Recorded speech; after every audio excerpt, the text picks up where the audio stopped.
That's good morning, everyone. Welcome to Call the Shema, where we learn one Perek a day of Mishnayos. Today's today's Perek is Perek Hay of Maseches Peah. Today's shir is sponsored Eloi Nishmas Aaron Nachman ben Simcha HaKohen, Yeshua Mordechai ben Shepsel, Bracha Sar Bashmuel Leib, Yinam Moshe ben Yosef. May the Neshamas have an aliyah and refuah shleima for Ada Sarah Bas Leah, Sof Shar Chole Yisrael. Amen. Um, Perek Hay starts off continuing with discussion about Leket. Leket are the forgotten stalks of grain that are in the field. And um, we're going to start off this Mishnah with discussing when Leket gets mixed up with other grain. So Mishnah Aleph, Gadish, Gadish, Shalom Laka, Shalom Luka Tachta, Kalanogea Baaretz, Arehush Shalaniyim. So if there's a pile of grain that has underneath it leket that was not collected by the poor, okay. Um, so what happened over here is um, the farmer had piled all his grain on this section of the field where the leket was, and it was pretty much that the leket was being buried or covered over by the grain. And that's, so certainly when it's all one type of grain, like it's all wheat, then that's a problem because now you don't know which stalks are leket or which are not. And certainly, and even if it's even if the leket was wheat and the grain is barley and could easily differentiate, but still that the farmer was a little bit of a not nice guy and he covered over the leket with his big pile of grain, making it difficult, if not impossible, for the aniyim to get to their leket. Um, so halacha is the Chachamim made a knas on the farmer that basically any stalk of grain and any piece of grain that is touching the ground, like the very first layer that's on the ground, all that belongs to the aniyim. Really, leket, had it been done right, might only be a couple of stalks of grain. But because this farmer did something that was not nice, they gave him a penalty, and therefore every piece of grain that's touching the ground is considered goes to the aniyim as a penalty for what he did wrong. Now, again, even if his was one grain and the lek was another grain, so he could like move it. No, too late. You did something really not nice, and therefore you got a knas because of it, a penalty, and move and don't do it again. Haruach shepizra es hamarim. So now, okay, so now you have a case where stalks of leket were lying on the field, and the wind came and blew other grain on top of the leket. They they originally been separate, and the wind came and did its thing. Like sometimes you have like in a hurricane or like a storm, like your garbage goes flying, um, and everyone gets upset. But what are you supposed to do? You go pick it up. But the you know, but it wasn't the owner's fault. It wasn't the owner's fault. It was an act of nature, it was an act of God that the storm came and messed up and like mixed everything up. So we don't give him such a knas. Rather, omdim osha kama leket hiruya lasos. Rather, we estimate how much leket this field is expected to produce. And notice the aniyim, and then the farmer gives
Okay, I'm not sure what happened over there, but my thing's spaced out for a little bit. I'm not sure if this is still recording or new recording.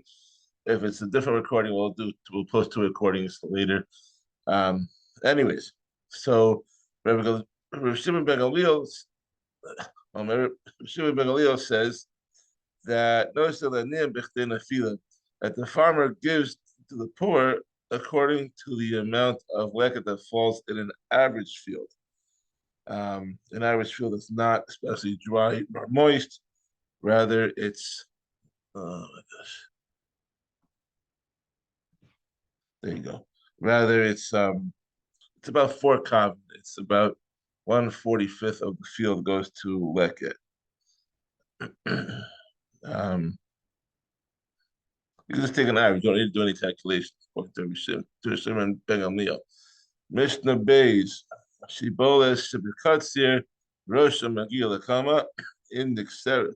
So, um, oh, okay. So, if a stalk of grain, it was that was harvested and it was overlooked, was forgotten about, and that goes to then that goes to the then that goes to the poor. But now we're going to talk about a case where something that was forgotten was not left to the poor, or does not be left to the poor. So Shibah should be considered the stalk of grain that was overlooked and left standing in the harvested section of the field, but it's close enough to the section that was not yet harvested. The Rosh Magila Kama, but if its tip is bent, it will reach an area of that's standing. It if the tip of it is bent over so it can reach where the uncut section was, then im nexeris imakama, if it's close enough that it can be grasped together with the grain that has not yet been cut, then harehi shababayis, it can be cut with one swoop of the sickle, and therefore belongs to the babayis. But in love, but if it's too far away, it's already like beyond the reach of the sickle, harehi shalaniim, then it belongs to the poor people. Shiboles shaleket shenis arva begadish. Going back, still talking about leket. If a single stalk of leket was not collected and it became mixed into a pile of non-leket produce, so the Niyam didn't pick it up. They had their chance. They came. They didn't take it and got mixed into non-leket. Meiser shiboles achas though. So the farmer separates meiser from one stalk on the pile and gives the stalk to a poor person. In exchange, the poor person grants the farmer the stalk of leket, so that the pile now belongs to the farmer. So he's going to give him something else, and it's going to be a switch. Eliezer argues and he says this doesn't work.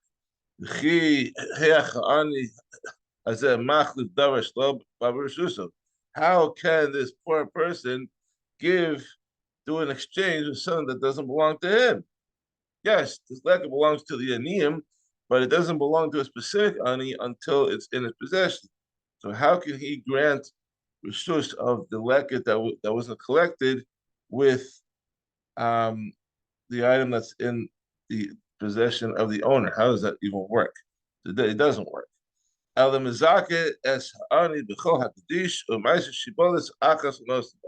Rather, the farmer should grant ownership of the entire pile of grain to the ani.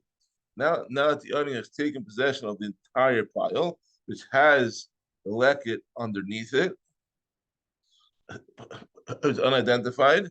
The ma'aser shibos, and then the farmer separates ma'aser for a single stalk and gives it to the ani. In exchange, the ani gives the single stalk and the pile back to the farmer. Then that would work.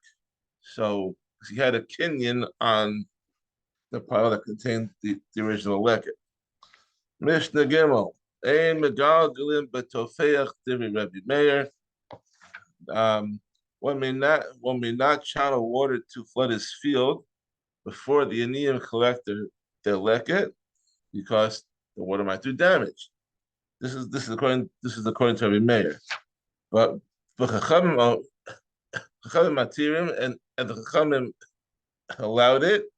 Why? Because it is possible to assess any damage that the Anim suffer and compensate them for it. So it's not really a big issue if you water it before they show up. Mishnah Daled. If this is a very interesting Mishnah. If a wealthy man is traveling from place to place, and um, he he is wealthy, he has money in the bank. He's generally not considered a poor man, but he's traveling from place to place, and he runs out of food. Runs out of money. He might have the money in the bank. He might have the assets back in Manhattan, but he's now in the middle of the boondocks, middle of Hippinsville, and he's out of money and out of food, and he doesn't know what to do. B'sarich lito Leket Shich'chah Peah Ma'asrani, and he needs to take Leket, Shich'chah, and Peah or Ma'asrani in order to support himself until he returns home. At this moment, he has nothing to eat and no way to access his assets, so therefore he needs to seek help. Yito, that he may take them. However, when he returns home and he can access his accounts and access all his reserves and money, then he can pay for what he took. Rabbi Eliezer, these are according to Rabbi Eliezer. You can imagine a scenario where the guy's out of town, his lost his passport, lost his cell phone. Without his cell phone, he has no access to anything. His wallet is back at the hotel. He's like in the middle of third world country as he went on vacation, and he came off the resort, and just conjure up the scenario. It is possible that at that moment he doesn't have any money on him. He doesn't have anything. So according to Relez, he could take from the Leket, Shich'chah, and Peah and minus the Niyam and reimburse it when he gets back to home. But the Chachamim said, Chachamim Omrim, Ani Hayisa Ba'osh Shah. He was an Ani at that moment, and therefore he's entitled to take what he took from the minus the Niyam, and he does not have to pay back when he gets home. Mishnah Hey. I mean, they tell a story about people who, this happens all around the world. People like walk from one place to another place for shalosh shudas. They're from Yerushalayim. They're walking to the coast. They're walking to hear Shabbos Shua Drasha, Shabbos Agol Drasha from just miles and miles away. And they didn't have any money to get back home after Shabbos because they came on Shabbos without any money. You can't carry money on Shabbos, and so I think the Gabbai went over to the Pushka. They took out money from the Pushka in order to give them like money for a bus fare to get back home, and they don't have to get it back because that was at the moment they had no money. They could get the bus back to where it has to go. I was listening to that. Someone said that in the shir I was listening to. Okay, Mishnah Hey, moving right along. Amachlif im ha'niyim b'shalom pater u'shalom chayiv. Okay, now we learned previously that Leket, Shich'chah, and Peah are exempt from Trumas and Maisvus. So now we have we learn about the extent of this exemption. If the farmer exchanges ordinary produce with poor people for Leket, Shich'chah, or Peah that they collected, he has ordinary produce, they have Leket, Shich'chah, and Peah, V'shalom pater, he is exempt from separating Trumas and Maisvus from the produce that is now his, meaning that the produce that was originally Leket, Shich'chah, and Peah that he received from the poor, because those portions are exempt even if the poor give them to other people. But the farmer is obligated to separate Trumas and Maisvus from the produce that now belongs to the poor, because that produce was always Chayav Trumas and Maisvus even after it goes to the poor people. I'm sorry, what's the case here? I didn't get the case. The farmer has regular produce, and the ani has Leket, Shich'chah, and Peah. Now the farmer does a switch, and they switch piles. So that which the Ani gave to the farmer, so now the farmer has what was originally Leket and Shich'chah Peah, does not have to give Chumas and Maestros on that produce, even if it's no longer in the hands of the Ani. But the verse is true that the stuff that is now in the hands of the Ani, which was never designated as Leket and Shich'chah Peah, even if it's in the hands of the Ani now, the farmer would be chayav to give Chumas and Maestros from that produce. Better? Perfect. Yeah. Okay, good. I just couldn't Now, understand why Shela Niyim was Chayiv, but yeah, okay. Sorry about that. right. Okay, moving on. Here's a good one. Um, we said okay. Let's bring up the psukim. We said at the psukim at the beginning of the Masechta. It's important for this one. Look, it says in Kedoshim, "V'kutzachem es k'sarchem lo sechal pas sadecha liksor oleke k'tzecha lo shlaki l'ani ulager tazovosa."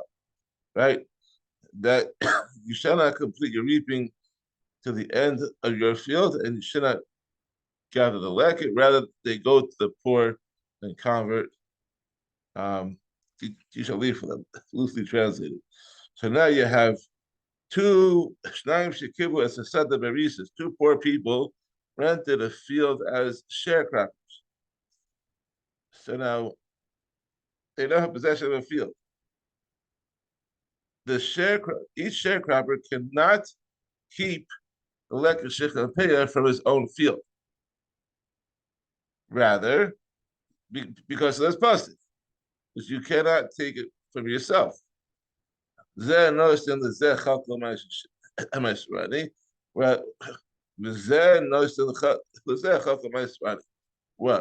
sharecropper A is going to give the Leket and Shich'chah Peah from his section of the field to sharecropper B. And sharecropper B is going to give the Leket and Shich'chah Peah from his field to sharecropper A. They're both entitled to Leket and Shich'chah Peah because they're Aniyim. But according to the Torah, they cannot take it from their own field. They have to give it away, and therefore they give it to each other, and each get from the other guy's field. Very interesting.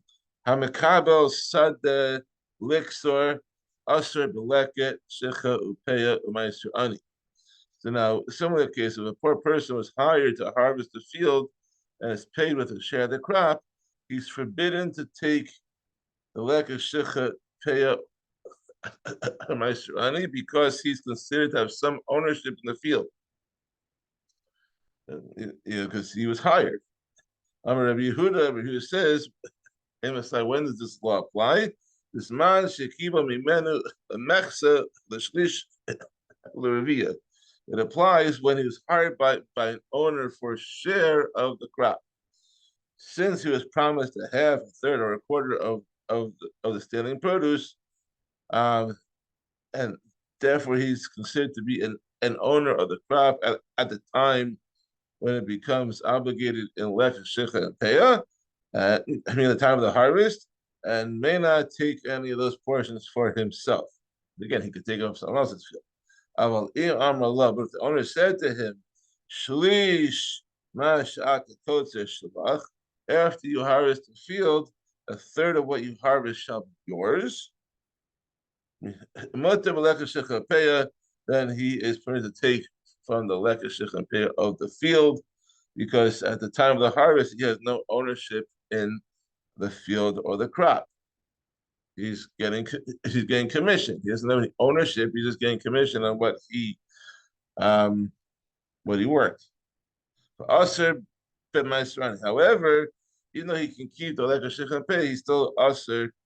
He's forbidden to take from the Meiser Ani, because that is separated after the harvest is over and not at the time of the harvest. Therefore, at the time when the worker is given a share of the produce for his own, therefore he may not take the Meiser Ani from that. Mishnah Vav, moving right along. Amocher Sadehu, someone someone plants a crop, but he sells his field before it's harvested, and then the buyer harvests the crop. So only the person who owns the field when the crops are harvested is forbidden to take the Leket and Shich'chah and Peah. Hamocher mutter, the seller is permitted to collect these portions from the field. But the buyer is forbidden to collect them, even if he's poor. So now moving on. Lo yiskor adam es hapoalim amanash tilaki ban acharav. A person may not hire a worker to harvest his field on condition that the worker's son be allowed to follow him and collect the leket that falls. If you make such a condition, then the worker will presumably agree to a lower salary, and then the farmer would, in fact, be using leket to pay part of his workers' wages, and that you cannot do. That's considered gezlaniyim, robbing the poor, because the leket shekaria does not belong to the owner, therefore you can't leverage it against the workers' wages. Me she'ena maniach es haniyim lo kodesh. Someone does not let the poor collect the demanas haniyim from his field. Oh shehu maniach es echad ve'echad lo, or he allows one person in, but doesn't let the other guy in. Or he helps one of them, doesn't help the others. The farmer is robbing the poor. Considering this, it is said, Al Tasik Ulim, do not violate the boundary of the poor. That's a pasuk in Mishlei. That is, do not withhold from the poor. That is what is rightfully theirs. Seems that the poor have entitlements. It goes against the very grain of modern day politics, where they think that no one's entitled to anything, but according to total literature, that they have certain entitlements out there. It may not be as much as what's entitled to people nowadays, but they definitely have some entitlements. That's a different conversation with different time. But isn't Mishlei? Isn't Mishlei like? Sorry, isn't Mishlei Musar more? I didn't know. It's like it sounds like it's a. Oh, so is it an Isser or is it? Oh, maybe it's just a bad Musar. I mean, it sounds like it's like us. I would think like it's like I don't know exactly what Goizos and Aniyim though. Oh, I guess it's two. It's two different things. One is Goizos and Aniyim, which is Usher, and then it's also this. Is that Right, right. Mr. Zion, moving on. Got to finish before 9:30. Now we're talking about Shich'chah. Before we talk about Leket, now we're talking about Shich'chah. Shich'chah is bundles of grain that were forgotten. Leket was the individual stalks. Now we're talking about bundles. Um, so now when is it considered to be Shich'chah? So if a bundle was forgotten by the workers, but the owner didn't forget it, or shachachu balabayis lo shachachu balim, or if the owner forgot a bundle, but the workers didn't forget it, amdu aniyim befanav o shechipuhu bekash, or if the poor people stood in front of a bundle or covered it with straw to block the view from the owner, and then this caused it to be left behind because they kind of like played some games over here. In all these cases, the bundle is not shichah and it belongs to the owner because no one really gave up, because nobody forgot it. The first two cases, there was always one person who remembered it, and the third case, it wasn't forgotten. It was like Gnei Das almost. And Mishnah Ches, the lesson for today. So it's interesting. Okay, whatever. I'm not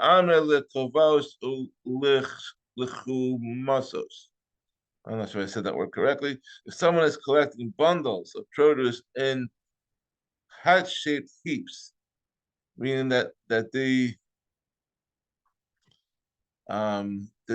cut the produce, they bundled it, and they bundled it in heaps of different forms and sizes. They did that as one way to identify which bundles were theirs, and it was like a simon almost. So if someone's collecting these bundles into hat-shaped heaps or into hidden heaps, that they hid them in a ditch, the charara or pancakes shaped heaps, marim, or into small bundles. Because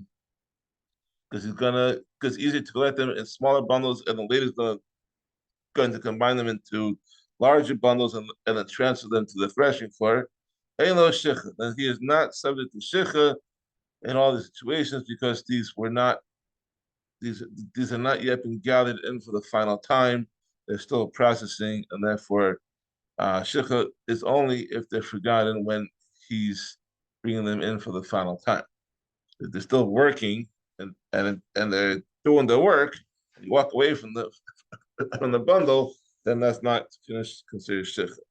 However, when he's bringing the bundles from one of these heaps to the threshing floor, which is the final stage of bringing it in, yeshua shicha. Then that he's subject to shicha because that's the final place where the grain is gathered, and therefore, if he forgets it, he has to leave it for the poor. I'm Amr the Kadish. Someone's gathering bundles of produce into a large pile, and he tends to leave them there for immediate threshing, and does not plan to transfer them to the threshing floor. Yesh lo shicha, then shicha applies over there as well. That's the final stage. Amen. But it's going from that pile to the threshing floor. Elo shicha, he's not subject to shicha because it can only the shicha only applies to one transfer of bundles. I want to say before that there's a tosefta. There's a tosefta where a chassid was so excited when he was mekayim the mitzvah of shicha that he went and he brought like a big celebration and celebrating the mitzvah, and his kids asked him, like, what's the big celebration? Okay, so you did shicha, a big deal. He says, you don't understand. Every other mitzvah out there requires das. You have to have intention in order to do the mitzvah. Shicha is the only mitzvah out there that you could be totally clueless, and it is only done when you are clueless, right? So therefore, he's so happy that he had the opportunity to fulfill the mitzvah shichud. I didn't even know he was fulfilling the mitzvah. It's very, mitzvah shichas kavana does not apply to shichud because if you had kavana to leave it over, that's not shichud. It might be malasaniyim, but it's definitely not shichud if you had intention to leave it over. It's a very interesting thing. So the Mishnah sums up, Zahaklal is the rule. That anyone who gathers bundles in a place that to pile them in a place that has a final stage in the grain processing, it's chayav shicha, the but if he moves the bundles from that place to another place in order to thresh them, elo shicha, then it is not because the bundles were ready chayav shicha at an earlier point. But anyone who's gathering them, place them in a place that's not the final stage in the process. Elo shicha is not subject to shicha. But when he gathers them from these heaps to the threshing floor, which is the final stage, yesh lo shicha is chayiv in shicha. And that is the end of Perek Hey. Tomorrow we'll do Perek Vav and wrap up the week. See you tomorrow at 9 a.m. Have a wonderful day.